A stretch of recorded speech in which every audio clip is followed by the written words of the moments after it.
Welcome everyone to today's workbook discussion on Zoom.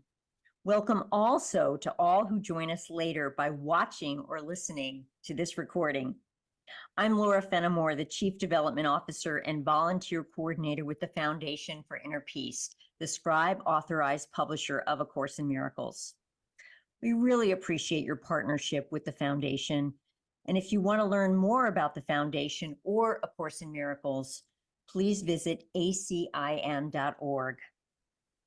If you feel inspired to make a love offering, please visit acim.org, and at the top of the page, you will find the word donate. All donations support the work of the Foundation. Each session will be delving into a discussion of the workbook lessons in A Course in Miracles led by a moderator team of volunteers that work with the Foundation. What does discussion mean? In our gatherings here, we welcome the Holy Spirit to join us. Through this presence, our meeting becomes a joining of equals to commune with the Holy Spirit's guidance to experience miracles together. Some of the moderators here also support our social media channels, and if you'd like a list of FIP resources, please email support@acim.org, and we'll be happy to share the resource list with you. Now let's begin our discussion. Thank you, Laura. Before we begin with looking at lesson 73, starting with paragraph 2, let's take a moment to center ourselves and to get quiet. Right.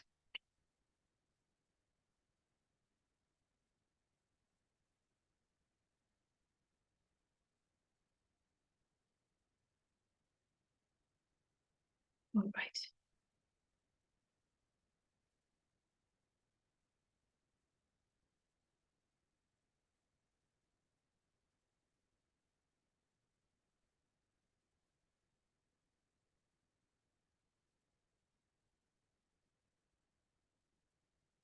Settle comfortably in your chair and close your eyes if you like. Gently breathe in and out at your own pace. Imagine that your mind, your inner space, is vast and empty. Let any thought that may appear now in your inner space pass by. Do not cling to it. Instead, focus on the clear, empty, receptive space beyond that insignificant random thought. This receptive inner space, this place of inner peace, this is where we are connected with our source and with each other. This is where the Holy Spirit speaks to us.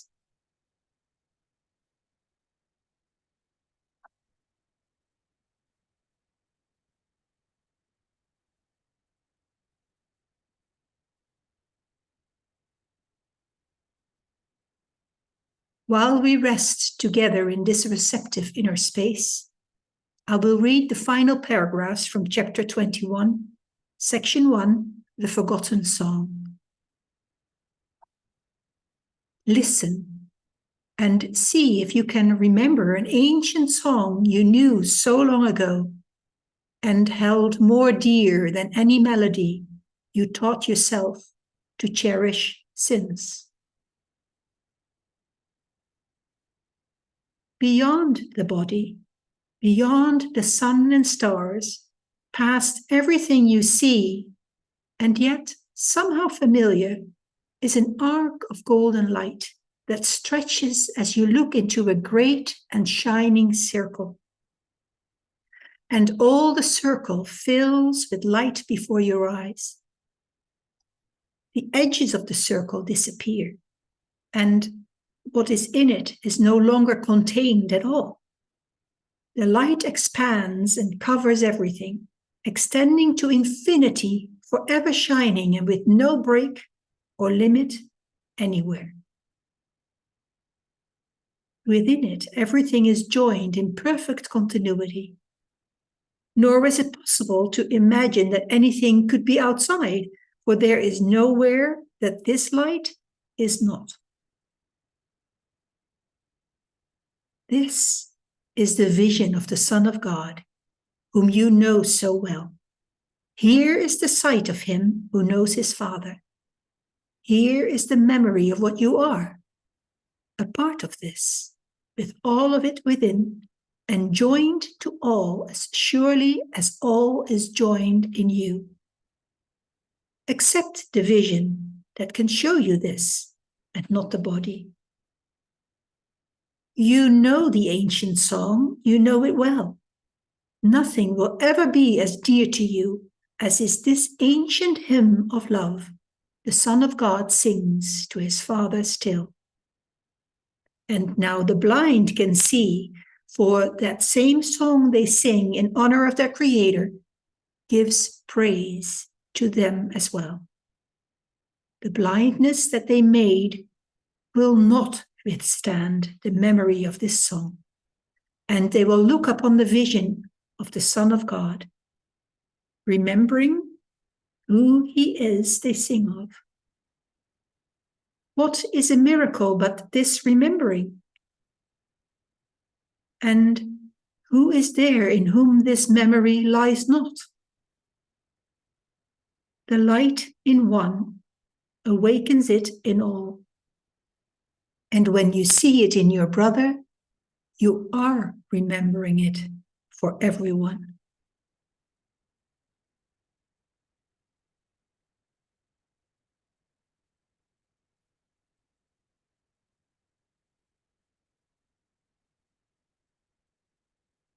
Now take a couple more deep breaths in and gently out.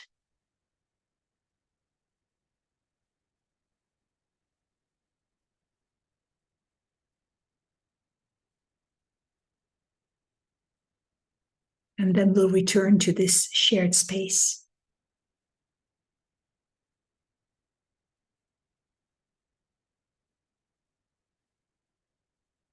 Thank you all. All right.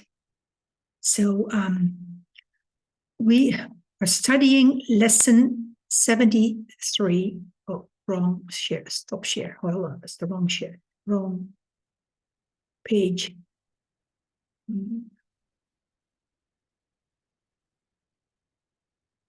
Cannot seem to find it. Hold on. Sorry about that.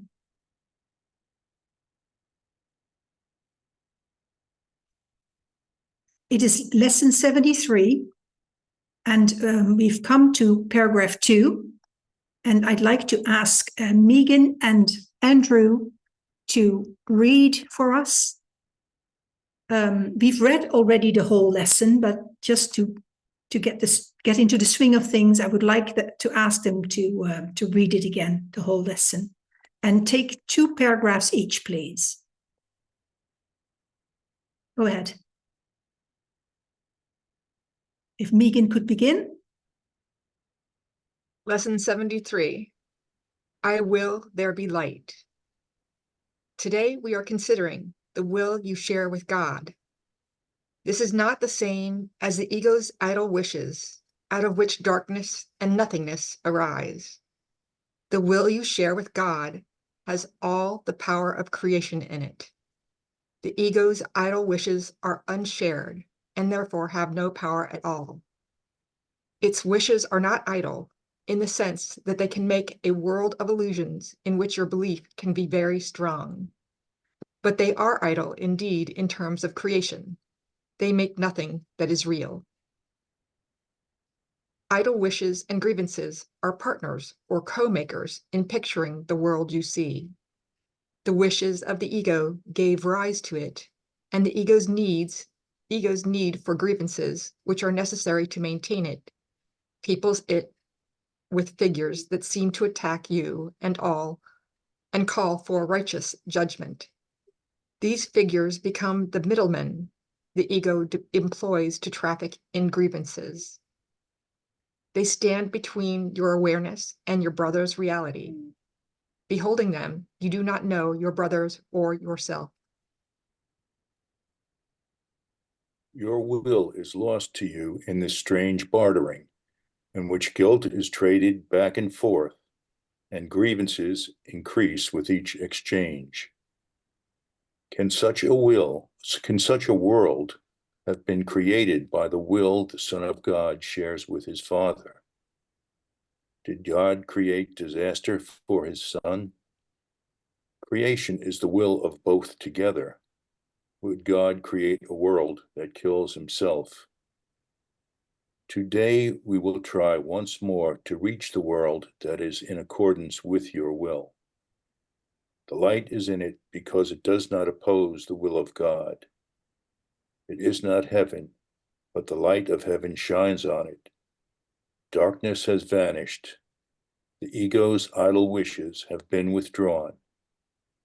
Yet the light that shines upon this world reflects your will, and so it must be in you that we look for it. Your picture of the world can only mirror what is within. The source of neither light nor darkness can be found without. Grievances darken your mind, and you look out on a darkened world. Forgiveness lifts the darkness, reasserts your will, and lets you look upon a world of light. We've repeatedly emphasized that the barrier of grievances is easily passed and cannot stand between you and your salvation. The reason is very simple. Do you really want to be in hell? Do you really want to weep and suffer and die? Forget the ego's arguments, which seek to prove all this is really heaven.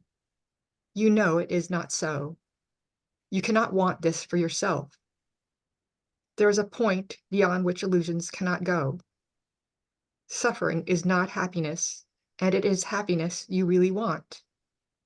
Such is your will in truth. And so salvation is your will as well. You want to succeed in what we are trying to do today. We undertake it with your blessing and your glad accord. We will succeed today if you remember that you want salvation for yourself. You want to accept God's plan because you share in it. You have no will that can really oppose it, and you do not want to do so.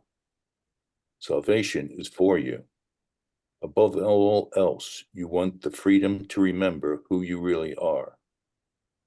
Today, it is the ego that stands powerless before your will. Your will is free, and nothing can prevail against it. Therefore, we undertake the exercises for today in happy confidence, certain that we will find what it is your will to find, and remember what it is your will to remember. No idle wishes can detain us, nor deceive us with an illusion of strength. Today, let your will be done, and end forever the insane belief that it is hell in place of heaven that you choose.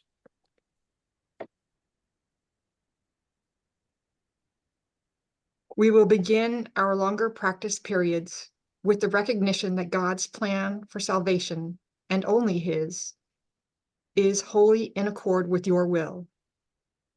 It is not the purpose of an alien power thrust upon you unwillingly.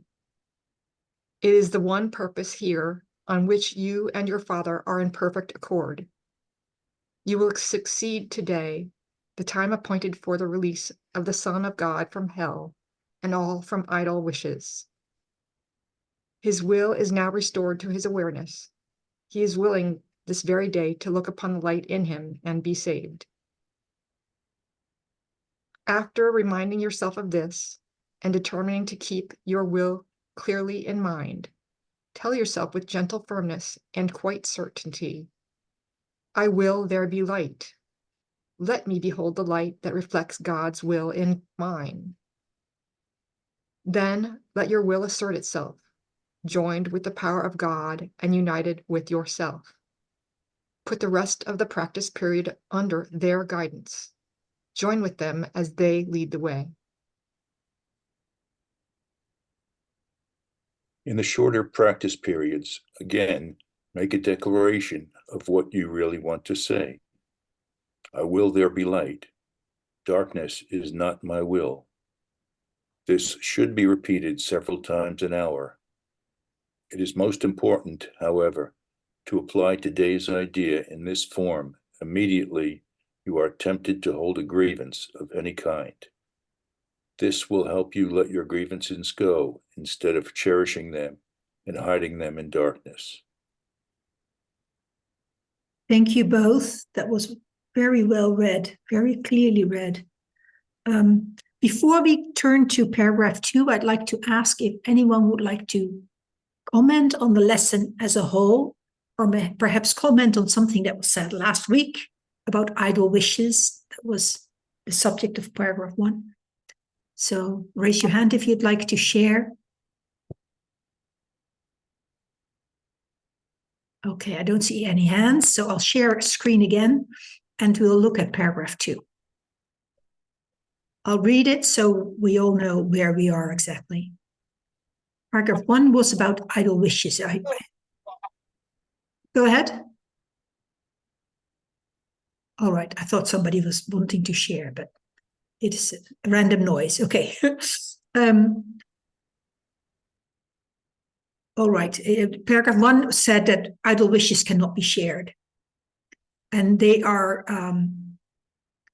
idle in terms of creation, not in terms of illusions, but in terms of creation. They are idle. They make nothing that is real. That's what paragraph 1 ended with. And now we get to paragraph 2. Idle wishes and grievances are partners or co-makers in picturing the world you see. The wishes of the ego gave rise to it, and the ego's need for grievances, which are necessary to maintain it, peoples it with figures that seem to attack you and call for righteous judgment. These figures become the middlemen the ego employs to traffic in grievances. They stand between your awareness and your brother's reality. Beholding them, you do not know your brothers or yourself. And I remember last week that I think it was Bill who mentioned that the word traffic reminded him of drug trade, and that we are really addicted to this whole grievance thing. I don't know if I remember that correctly, but that was okay. Would anyone like to share on paragraph 2?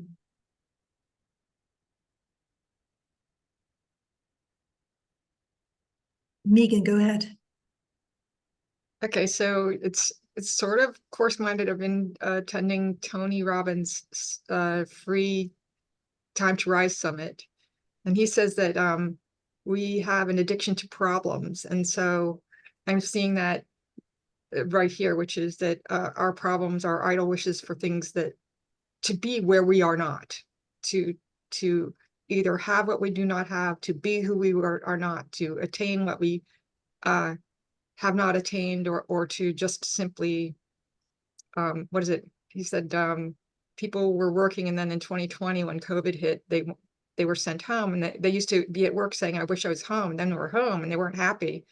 And he said, what happened? And I thought, well, no matter what, the body really likes these grievances, these idle thoughts of like, I want something besides what I have. And so that makes me remember that all these idle things that are going on in us that we think aren't impacting us really are, that, you know, if this were different, then my life would be better. If just all these little grievances that we hold the world accountable, you know, something other than ourselves accountable to or responsible for, and really they're in our own minds. They're our own. We are co-creating what we see in a very destructive way. As Bill said, like a drug. We are drugged, addicted to our problems. Yeah, thank you for sharing that, Megan. Very clearly put forward. Thank you. A couple hands. Bill, go ahead. Yes, idle wishes and grievances. I'm glad that I even though I was practicing, I will there be light. Allow me to embody the light that reflects God's will and mine. I think I'm just gonna, even though like I'm concentrating on that, but I'm so happy that we came back to this and see idle wishes, idle thoughts. When Johanna gave me the mantra, I have no use for idle thoughts. I love it. Now I'm putting it more on a partnership with grievances, because I was originally kind of thinking that all a person had to do was release his grievances. And if grievances were released, you would be seeing the light, but it's not quite true, because you can't now. I understand the idle wit thoughts are the partner. So yeah, now you beat something concrete. You know what grievances are, and you beat it. Congrats, Bill. Well done. Now let's work on those idle thoughts, and let's now understand that those idle thoughts are partners with grievances. I think that they must be close to 50-50. So just because you beat grievances, you only beat half. You got to work on the idle thoughts. And so these idle thoughts, I'm very good at thwarting once they come. Once I realize they're there in 1 to 3 seconds, stopping them. But I would like to get to the point where we get to this point. I think it's going to work, where I will there be light. Let me embody the light that reflects God's will and mine. If that should get us to the point where our idle thoughts will cease. I think that's where it's asking us to get to. Thank you. Thank you, Bill. You are a spiritual warrior. I love you for it. Yeah, idle thoughts, it's random thoughts, idle thoughts, and they seem so innocent, but they're not. The Course says all thoughts create form at some level, and the thoughts are not neutral. They have effect. So it's very important to be vigilant. Yeah. Anybody else? Okay, so let's continue with Megan's hand is raised. Okay, go ahead, Megan. I just had one more thing, which is I used to preach about I had a friend that just took my energy from me. It's like I just kept saying my energy is being literally burned away. And anyway, so I realized that some of these idle thoughts sometimes get me in a state of low energy, because I'm consumed with things that don't matter. And so I've been trying to recognize when I'm spending energy on them and take it back and say, I'm not going to spend my time on that. Even if I have to meditate or say a mantra like Bill's using, it helps you keep, you can't be fearful and grateful at the same time. Doesn't work. You can't have both things going on in your brain at the same time. So you're either grateful or fearful. But if you're saying a mantra, it's very hard, to do math. It's really hard to do two things at once. So basically, I've realized that not only can I stop some of the negative energy from pulling me down, I can also goose the positive energy by increasing some of the work and some of the positive aspects of the Course, which is my function is happiness, my function is joy, and really diving into some of the more uplifting parts of the Course that help me realize that it's not that I have to always be in a battle or be always learning the Course to the which conflicts sometimes with my energy. It's contradictory to my state. It doesn't help me. So sometimes I need to say, this lesson right here is not helping me at the moment. I need a lesson that does help me and does increase my energy, so that I do have the energy maybe later or tomorrow, but to keep going. Thanks. Thank you, Megan. Point well made. Go ahead, Bill. Yes, it's the oh, sorry, I lost it, but I understood what it was. It's not the actual lesson, Megan. It's all it is whether your ego is allowing you the knowledge that's going to set you free or not. And when it's not, the ego has control and it's not allowing you. It's just whether the ego allows us or not. And according to divine time, we will be allowed to get the information perfectly. It's just remember though, it's the ego that's the resistance. It's not not anything else outside of us, I believe. Yeah. Yeah. Believing the ego thoughts. Yeah. Yeah. Thank you, Bill. There's two hands, Doreen and Sharon. Go ahead, Doreen. Let's unmute. Yeah, in order to have right-minded thoughts, the Holy Spirit really pointed out to me lately to first of all stop playing small, because we are powerful spirit beings full of love. And that realization in itself will stir us in the right direction and help us to have right-minded thoughts. And two other points that were shown me was stop people pleasing, and what was the other? Anyway, that is already very important. Stop people pleasing. Oh yeah, and no private thoughts. A lot of what we call humility is actually false humility, and it's a work of the ego. We have to start really being our happy and bright self, and then the right-minded thoughts will automatically follow. That's what I would contribute to what you have been saying. Thank you. Thank you, Doreen. So that's a very positive approach, right? Instead of battling what you don't want, you emphasize what you really do want. Yeah, thank you. Sharon, go ahead. I just wanted to respond to Bill. Bill, it almost sounded like you were saying the ego allows or doesn't allow. And Yeah. I don't think the ego has that kind of power. I think it's the thing that's controlling the ego, divine design. And when you stop and you think about it, because we are all the Son of God, it's an amazing mechanism, divinely designed, that could stop the world and us from seeing this truth. That is what we can be in awe of, a mechanism that the Son of God's love is stopped from the world. Okay, when this is the ego mechanism that stops it. I think that's landed on the ego, and I don't think we can do that. It's us. Well, it's not really blaming it on the ego. It's like saying in the end, it's all divine design. You will be allowed to see when you are allowed to see.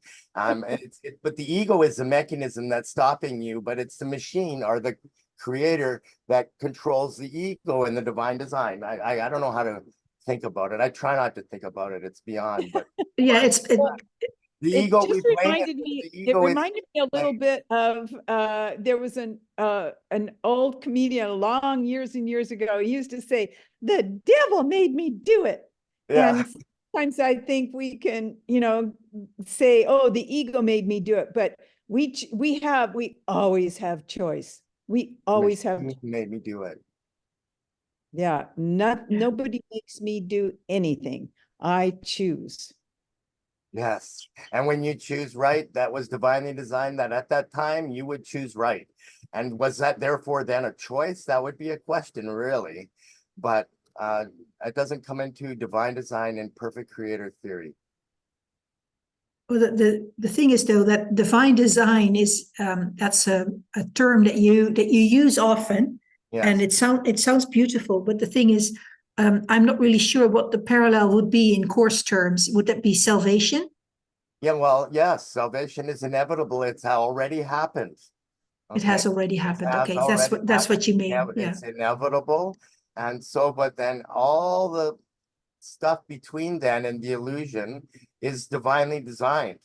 There's divine design in it because there can't not be. I know it says that, well, would our Father have built this machine that does this for us for pain?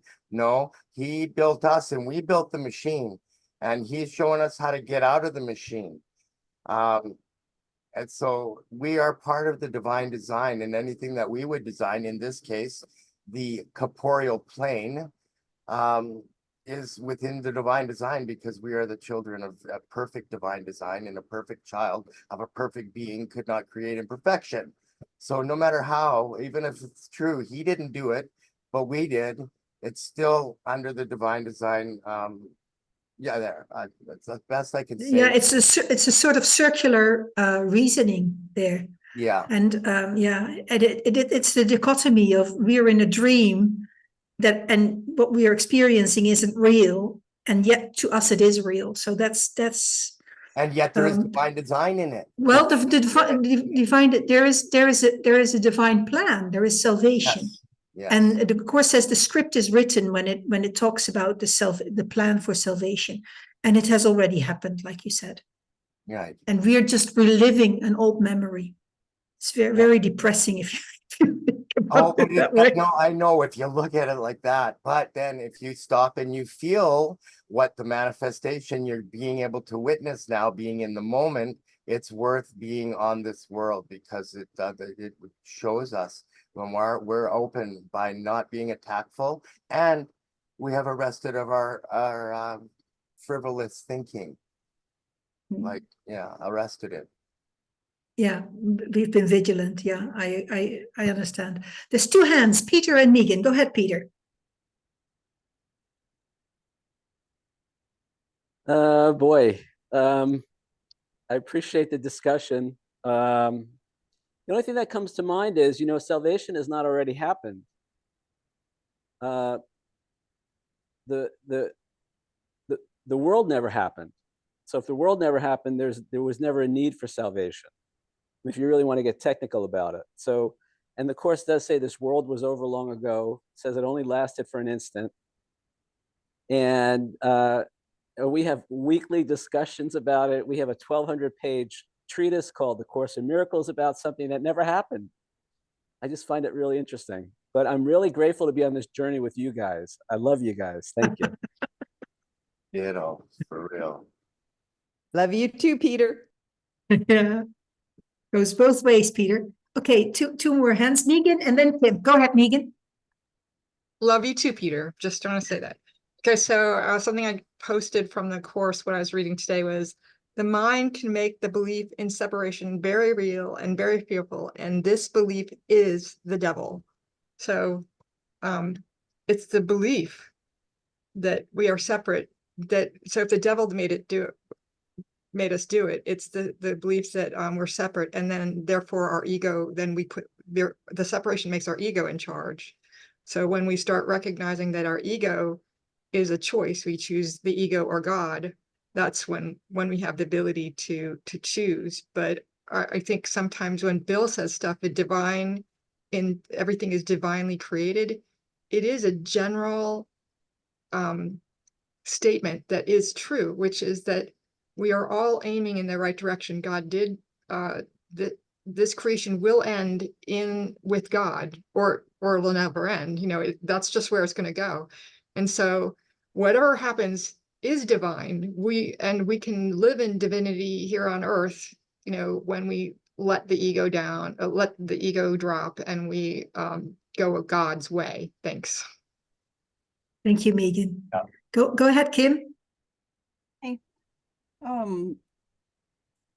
So I was fascinated listening to Bill and everyone, and I think I hear and understand what was being said.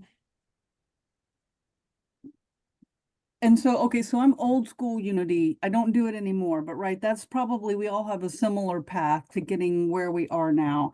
And one of the things about the quote New Age experience that I look back on are when I would be taught, what you think you create, and it was very cut and dried. And a lot of times it's almost like I've gotten to a point in my spiritual belief where, people joke about having to be a recovering Catholic, about having to be a recovering New Age, because it's not quite that simple.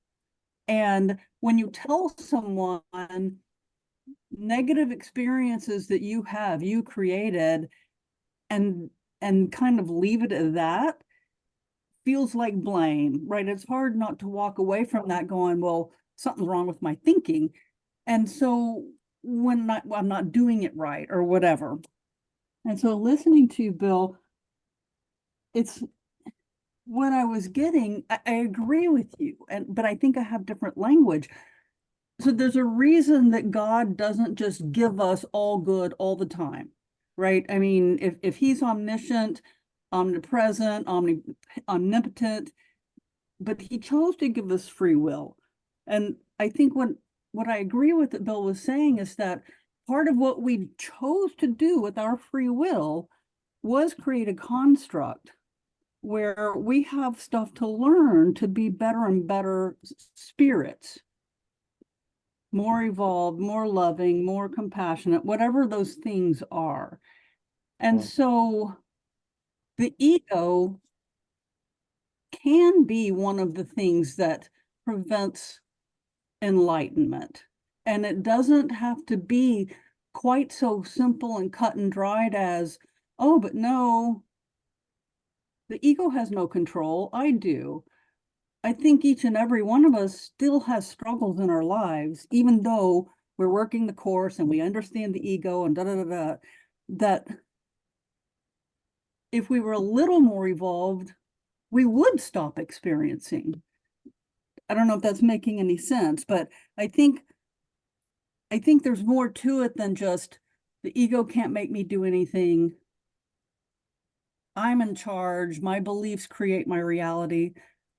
I think those are truths, but I think that we have work to do to get to the point where we can make choices, where we can even see, like, for example, our unconscious beliefs about ourselves. If I'm walking around having a belief about myself that I'm not even aware of, it doesn't matter if I can, quote, control my ego. If I'm not aware of what I believe about myself, and I have to work at getting there and be faithful and trusting and loving and all of those things with me. So that's kind of all of the stuff that was going through my mind, listening to that exchange, that I just felt like sharing. I'm sorry if it came out rather rambly, but there it is. No, it didn't. Thank you, Kim. It was very clear. And I think you have a good point there. The course is a course in undoing the blocks in our minds, the blocks for the awareness of love's presence. And and we don't know what the blocks are, because if we knew, we wouldn't need a course. And so how does the course help us with undoing the blocks? By through forgiveness. Whatever it is that happens in our face, that's what we need to forgive. Those are the steps we need to take. That's how I understand it, at least. So a couple more hands. Derek and Megan. Go ahead, Derek. I just put my hand up. Is it okay if I go before you, Megan? I think she was ahead of me. That's all right. Yeah, I was just thinking about recently coming off of what, was it Kim? Whoever was just speaking, Kim. was saying about it not being that simple or straightforward, perhaps. And I was thinking about places where I've done intellectual forgiveness, in the sense that I've, judged somebody or something, and then without reaching out to God at all, just me, I realized, there was something I didn't understand about what just happened. I'm sorry. And I myself have forgiven something that a judgment or something that I believed. And it was just me, and it was just intellect. There was that forgiveness. But what I've been dealing with a lot this last month is some really dark, call it whatever you want, really dark core issues, really dark ego stuff. You could say dark karmic stuff that came down family generational lines, and it's causing rage. It's causing all sorts of issues. And I don't even know how to, even through therapy, which I'm now looking into and all that sort of stuff, I don't even know how to put my finger on what it even is to forgive. And so I was thinking just this morning about that lesson. I think it says God is the strength in which I forgive. And I'm starting to think, my goodness, this stuff that I don't even know is in me, or what it is, or what all the judgments are, and all the repressed pain is that's going on, and it's coming out in rage. I'm like, God, is this what I'm supposed I give this to you to forgive in your strength, because I can't forgive it. I can't even get my head or hands on it. So I just wanted to add that when Kim said that, that was sort of a nuance in my life that I'm dealing with right now. Yeah. Thank you for sharing, Derek, from the heart. I really appreciate that. Yeah, it's turning it over. All that is asked of us is not wisdom, it's not experience, it's willingness. The willingness to not be in the driver's seat. And boy, is that hard. Yeah. Go ahead, Megan. Listening to everybody, I realized that, and after doing the summit, I realized that I've carefully curated an identity for myself that my ego supports. And it's this identity that I have to challenge, because everything that I do supports staying with that identity, and all the trauma and the bad things that come with that identity, the things that make it stick and stay and not change. And all the coursework I do really does help me keep challenging my viewpoint of myself, my abilities, the identity that I thought, who I thought I was, and what I meant, and how I impacted the world, and what that encapsulated, and what that exactly meant, in totality. I was quite certain about. And the less certain I become about it, the more happy I become, because I'm starting to realize I have much more available to me when I'm uncertain than when I'm certain. Because when I'm certain I have limitations and I have problems that I can't fix. But when I'm uncertain, I have so much more ability to change anything I want, because my ego is no longer telling me you are locked into this. My mind is now telling me you have an open vista that you can create anything in. And the course has told me, whatever the mind creates, you are more powerful than you know. The mind does not create anything that is not powerful, because you are a child of God. However, choose what you want to create. That's the difference, is choose whether you want something positive or something negative, because that's what we have a choice in. Thank you. Thank you for sharing that, Megan. Anyone would like to respond? Oh, go ahead, Maggie. Yeah, thank you, Megan. I loved that, because you're making me think about the course's maxim, would you rather be right or happy? And it's like, you can't have both. You can't have both. And so that belief in ego thought system and what it is espousing, it's like either you can have that and think you're right with ego, or you can be happy. And I just thought that you said that in your own words, and I loved it. Thank you for adding that. Okay, do I see any other hands? I don't. If there's anything from the chat to share, you'll let us know, right, Maggie? Okay, all right. I'll share screen again, and we'll have a look at the next paragraph 3. Your will is lost to you in this strange bartering, in which guilt is traded back and forth and grievances increase with each exchange. Can such a world have been created by the will the Son of God shares with his Father? Did God create disaster for his Son? Creation is the will of both together. Would God create a world that kills himself? Okay. Any hands for comments on that paragraph? Rhetorical questions. Go ahead, Megan. I just like how it says a strange bartering, because it is indeed strange that I'm going to barter a grievance with you, then you're going to give me one stronger back, and then I'm going to give another stronger one back to you, until we absolutely detest each other, but somehow we're supposed to see the Christ in each other. Yeah, you've summed up the craziness of the ego thought system. Absolutely.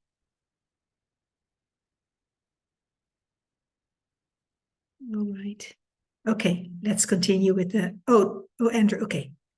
That was a thumbs up. Okay, let's continue with the next paragraph. Today, we will, I can't see yet there. Today, we will try once more to reach the world that is in accordance with your will. the light is in it because it does not oppose the will of God. It is not heaven, but the light of heaven shines on it. Darkness has vanished. The ego's idle wishes have been withdrawn, yet the light that shines upon this world reflects your will, and so it must be in you that we will look for it. In your mind. Okay. Welcome, Manu. It's good to see you. Thank you so much. Would anyone like to comment on that paragraph? The light in you, and that's where we have to look for it within.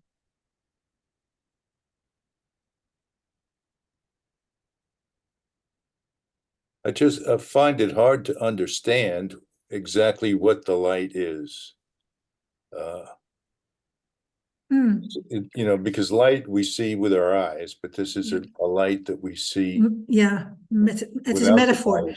What I always think of when I read light, not in a literal sense, but in a figurative sense, is clarity. Clarity of understanding. That's what I translate it to. Does that help? I hope. Clarity. Yeah, so the clarity is in you. The clarity is in you. Megan? I forget where I was reading it, but it said that the truly innocent will have no need for attack because they feel no I forget the words, but the thing is that they will see God because they will be in his likeness. And I realized that that's the accepting the fullness of the light is that you're now seeing the light of God because you have accepted Your innocence. Your innocence, yes. Sorry, thank you very much. I appreciate it. Yeah. No, I was thinking along the lines that you were speaking. Yeah, the innocence. And so that's light too, right? Innocence is light. Yeah. More particularly, we're speaking directly about the particular light that reflects God's will and our own. And I'm with Andrew, where we're trying to understand what that light, what is that exactly? What is the thing that reflects God's will and our own? And we just, as we get closer and closer, we can imagine it better and better, I presume. Yeah, I shared screen again. Do you mean like in line 6? Yet the light that shines upon this world? Yeah, and the thing that they had us remember and say over and over, the light that reflects God's will. Yeah. Yes. Yeah, that's like I love how it says it there. So yes, that's the light we're talking about. I think it's actually Peter. Yeah, go ahead, Peter, and then Megan. I think it's actually the light of spirit. It's actually it's what's really behind the illusion. And I think it is not something that we see with our eyes, it's something we experience with our mind and with our own spirit. The recognition. Yeah. Remember, we ultimately see ourselves, once we do all this forgiveness work, we see ourselves everywhere because that's what God sees. Whenever God only sees itself. And so that's the light of spirit. And I think it's everything that was said, but even more than that, it's the essence. There's also this idea that light and love are the same thing in the heavenly realm. So it's the experience of love as light, as the light of spirit. Thank you. Megan?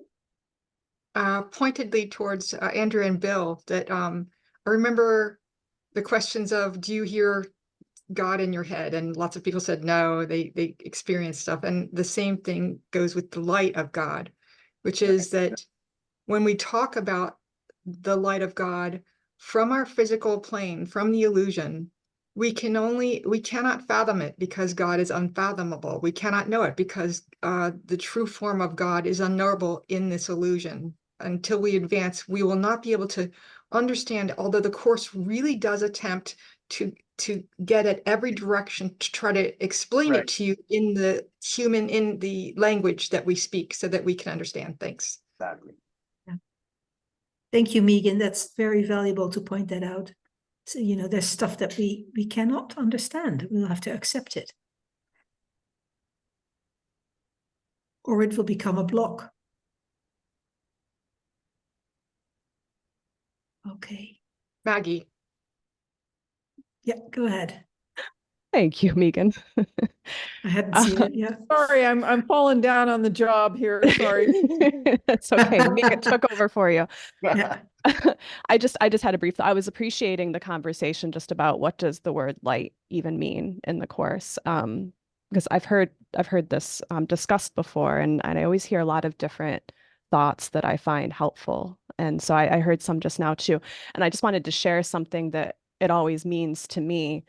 I know the course uses it so often, and it often uses it in terms of comparison, like between the light and the dark. And the metaphor that's often used, right, is that the darkness isn't real. The darkness isn't even a thing. The darkness is just absence of light. And so light easily dispels darkness because darkness just isn't even a thing. And so to me, the light is like just a symbol for truth and how the truth is real and nothing else is. And this other stuff is just the absence of truth, really. And so you don't need to fight it, because when you bring the light in, it just immediately dispels that which is not real. So just another thought on what it is meant by the light. Thank you. Thank you for adding that. That's very valuable. All right, we're almost at the top of the hour. If there aren't any other hands, let me just quickly look at all the rectangles. No, I don't see any. We'll close with a prayer. So if you would sit comfortably in your chair.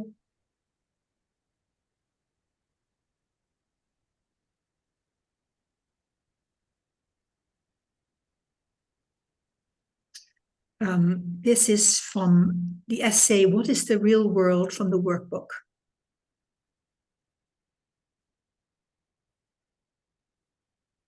The real world holds a counterpart for each unhappy thought reflected in your world. The real world shows a world seen differently, through quiet eyes and with a mind at peace. Nothing but rest is there. There are no cries of pain and sorrow heard, for nothing there remains outside forgiveness. And the sights are gentle. Only happy sights and sounds can reach the mind that has forgiven itself. The real world is the symbol that the dream of sin and guilt is over, and God's Son no longer sleeps. His waking eyes perceive the sure reflection of his Father's love, the certain promise that he is redeemed.